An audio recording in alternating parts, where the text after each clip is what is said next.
नमस्कार दोस्तों, हम पढ़ रहे थे प्रकृति भाव संधि। प्रकृति भाव संधि में आज हम पढ़ेंगे इको असवर्णे। इको असवर्णे साकल्यस्य ऋस्वस्य 127 नंबर का सूत्र पढ़ेंगे। तो इस सूत्र का पद विच्छेद करके जानेंगे कि सूत्र का मतलब क्या है। पद विच्छेद करके हम समझ लेंगे तो इस संधि भी जान लेंगे। तो आइए साथियों जानते हैं इको असवर्णे। इक है असवर्णे साकल्यस्य ऋस्वस्य। यह है पद विच्छेद। यहां पर भी पद विच्छेद कर देते हैं। ये चे का मतलब क्या होगा? भी। चे मीन्स भी। इक के बाद में असवर्ण हो। इक के बाद में असवर्ण होने पर साकल्य ऋषि के अनुसार यहां पर इक का जो पदांत है वह ऋस्व हो जाता है। वह ऋस्व हो जाता है। जैसे पदांता इको ऋस्ववा, ये वृत्ति है। पदांत में जो इक है वह वा विकल्प से ऋस्वसु ऋस्व हो। असवर्णे अची, असवर्ण अच होने पर, असवर्ण अच होने पर अर्थात कोई भी स्वर होने पर। जैसे यहां पर पदांत क्या हो? इक। इक का मतलब ई उ री लृ। ई उ री लृ, इक का मतलब ये। और इसके बाद में कोई स्वर हो, कोई स्वर हो तो यहां पर जो ये पदांत स्वर है ये क्या हो जाता है? ऋस्व हो जाता है। ऋस्व हो जाता है। अब पदांत स्वर ई उ री लृ हो और यहां पर स्वर कैसा हो? कैसा हो? असवर्ण। असवर्ण हो। असवर्ण का मतलब असमान। असवर्ण का मतलब असमान स्वर हो। कैसे जानते हैं? जैसे चक्री अत्र। चक्री में पदांत क्या है? ई है। कैसे जानेंगे? चे, देखिए क, रे और ई। पदांत क्या है? यहां पर ई है। आगे असवर्ण क्या है? अत्र है। असवर्ण क्या है? अ है। तो जो ये ई है ये क्या हो जाएगा? ऋस्व ई हो जाएगा। ऐसे हो जाएगा। तो क्या बन जाएगा हमारा शब्द? च, च तो पूरा लिखा था हमने। च, क और र। ये बना हमारा चक्री और अत्र। चक्री और अत्र कहने का मतलब यहां पर और ऋस्व, ऋस्व भी हो जाएगा। कहने का मतलब यहां पर ऋस्व भी हो जाएगा और प्रकृति भाव संधि भी हो जाएगी। प्रकृति भाव संधि भी हो जाएगी। ये समझ गए होंगे आप। प्रकृति भाव संधि भी हो जाएगी। चक्री अंतिम जो पदांत इक है वो दीर्घ ई है और इधर अत्र है। तो हमारा जो नियम है वो क्या है? इक के बाद असवर्ण हो तो साकल्य ऋषि के अनुसार जो इक है पदांत इक वह ऋस्व हो जाता है। वह ऋस्व भी हो जाता है। यहां पर पदांत इक क्या है? दीर्घ ई है। इस दीर्घ ई को हम ऋस्व ई कर देंगे तो यहां पर चक्री इसका ये रूप बन जाएगा प्लस अत्र। ये ऋस्व हो गया और प्रकृति भाव संधि भी हो गई। ये साकल्य ऋषि के अनुसार ये होगा। और पाणिनि जी के अनुसार क्या होगा वो भी अभी जानते हैं। पाणिनि जी के अनुसार यहां पर क्या होगा?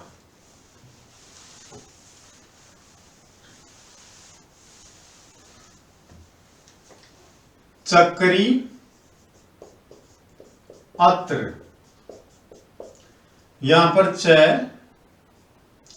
क, र और ई, इधर अत्र। इक के बाद में अच होने पर ई को यणची सूत्र लग जाएगा, यहां पर ई को यणची सूत्र लग जाएगा। तो इक के बाद में अच होने पर यण आदेश होता है, तो यहां पर ई के स्थान पर क्या हो जाएगा? यह। ठीक है, और यहां क्या आ गया हमारा? अत्र। इधर च, क और र। तो यहां पर यण संधि हो जाएगी, तो जोड़ेंगे हम च क्रियत्र, च क्रियत्र हो जाएगा। क्या हो जाएगा? च क्रियत्र। कौन सी संधि हो जाएगी यहां पर? यण संधि, यण संधि हो जाएगी। तो साकल्य ऋषि के मत में हम इस चक्री को ऋस्व कर देंगे, ऋस्व कर देंगे। ठीक है, चक्री में जो ई है, दीर्घ ई है, इसको हम ऋस्व ई कर देंगे और आगे हम सेम एज इट इज इसी प्रकार से लिख देंगे चक्री अत्र। यहां पर प्रकृति भाव संधि हो गई साकल्य ऋषि के मत में। प्रश्न पूछा जाता है कि चक्री अत्र साकल्य ऋषि के मत में संधि है, तो आप क्या लिखेंगे? प्रकृति भाव संधि। क्यों हुई? इक के ऋस्व करने पर, और पाणिनि जी के मत में यहां पर यण संधि प्राप्त हुई। यह आपका आंसर है। नेक्स्ट एक और है क्या? अचोरहाभ्याम द्वे, ये भी सूत्र है एक, बहुत अच्छा है और सरल भी है।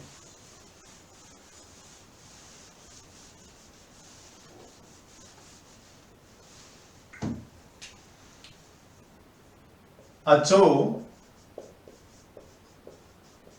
रहाभ्याम द्वे, अचो रहाभ्याम द्वे 8 4 46 नंबर का सूत्र है। जैसे इसकी वृत्ति है अचय है, अचय है, पराभ्याम रेप हकाराभ्याम, पराभ्याम रेप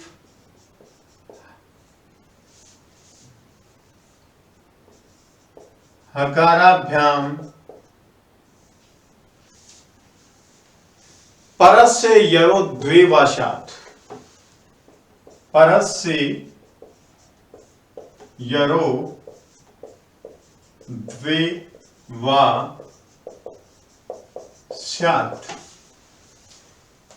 अचय पराभ्याम, अच के बाद,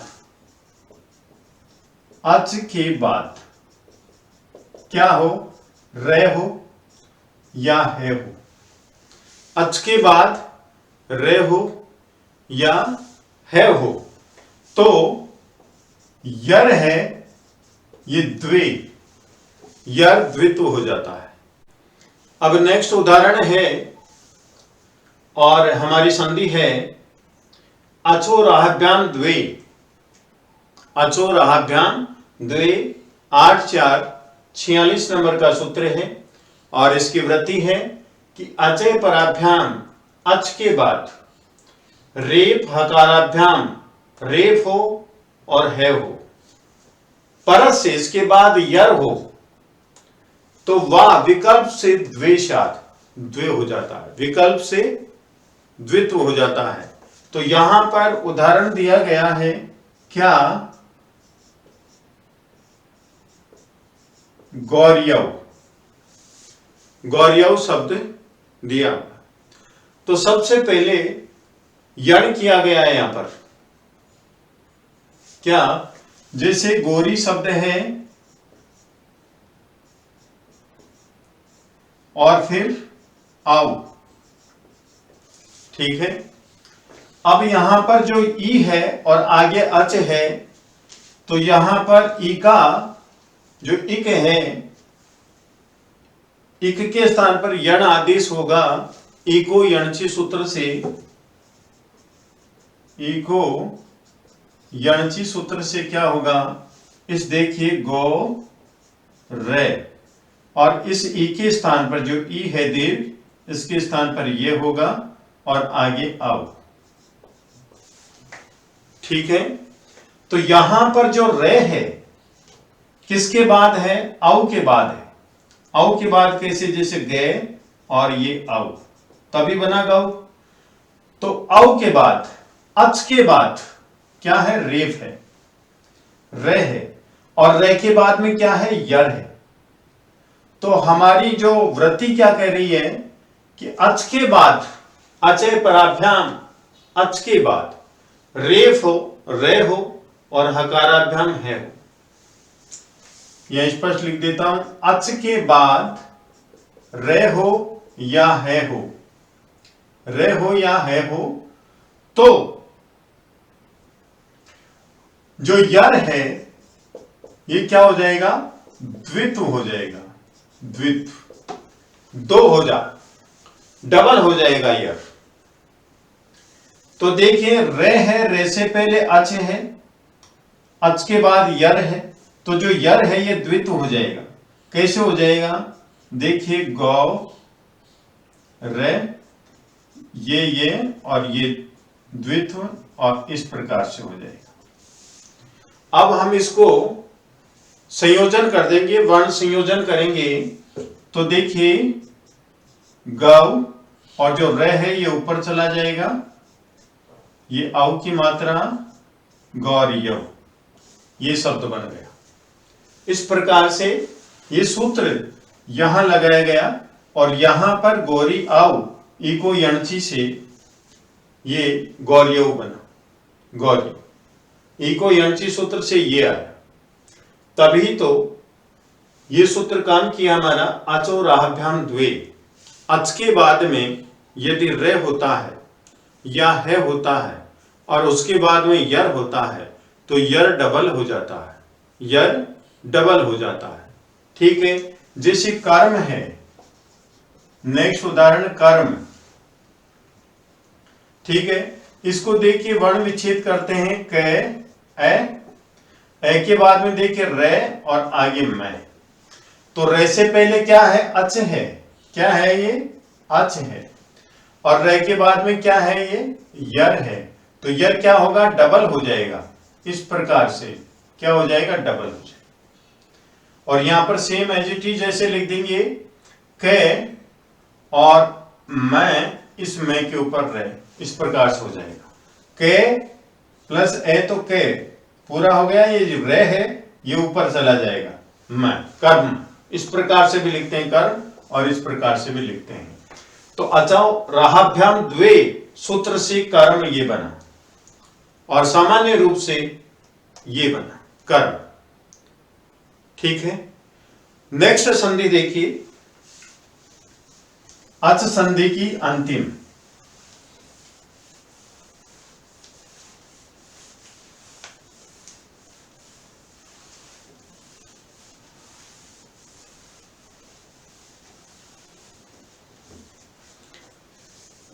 एक और था इसमें, अभी ले लेते हैं, जैसे न समासी,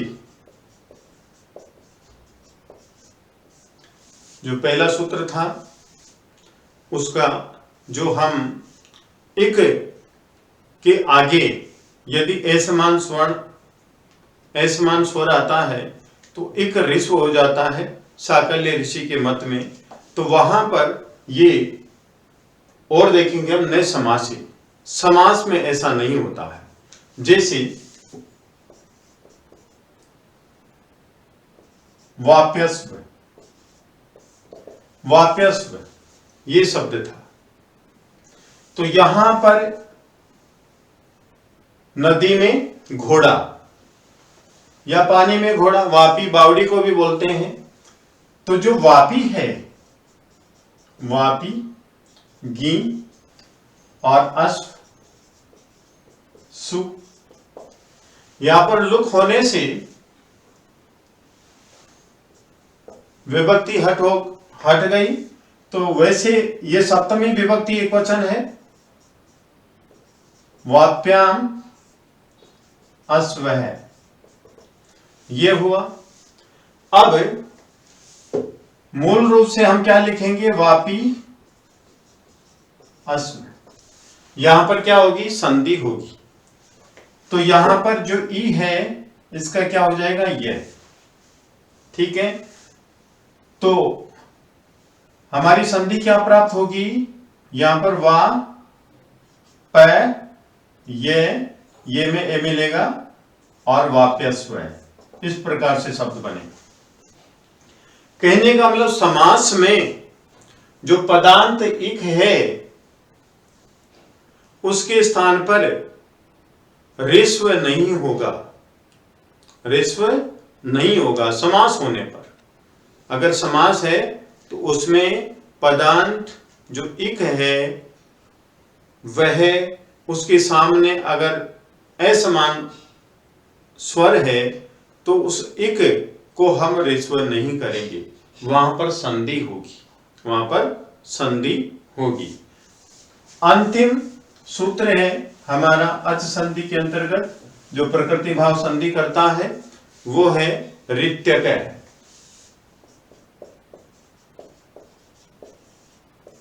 ऋत्यक 6-1-128 नंबर का सूत्र है, 6-1-128 ऋत्यक। तो यहां पर देखिए पद विच्छेद करते हैं रीति और अक। रीति सप्तमी विभक्ति एकवचन।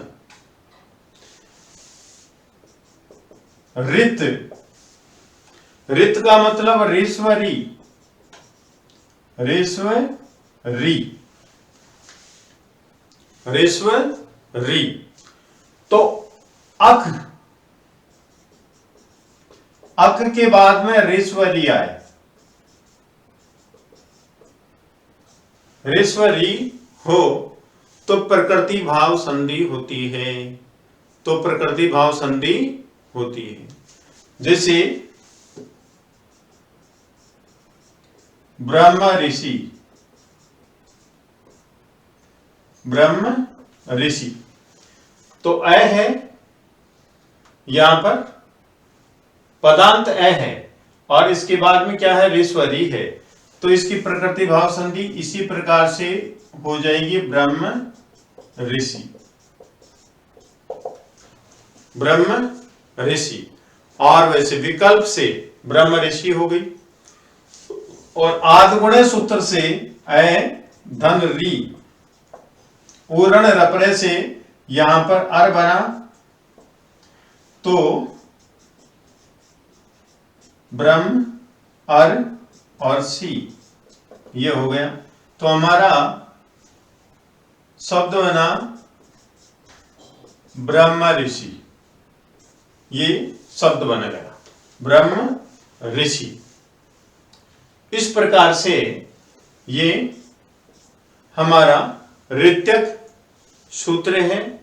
और इस सूत्र में यही है कि अक के बाद में यदि ऋश्वरी होता है, अक के बाद में ऋश्वरी होता है तो इस सूत्र के अनुसार यहां पर प्रकृति भाव संधि होगी और आदगुण सूत्र से ये गुण संधि होगी। तो विद्वान साथियों, यदि आपको ये वीडियो पसंद आया तो आप लाइक कीजिए, शेयर कीजिए, कमेंट कीजिए, सब्सक्राइब कीजिए। धन्यवाद।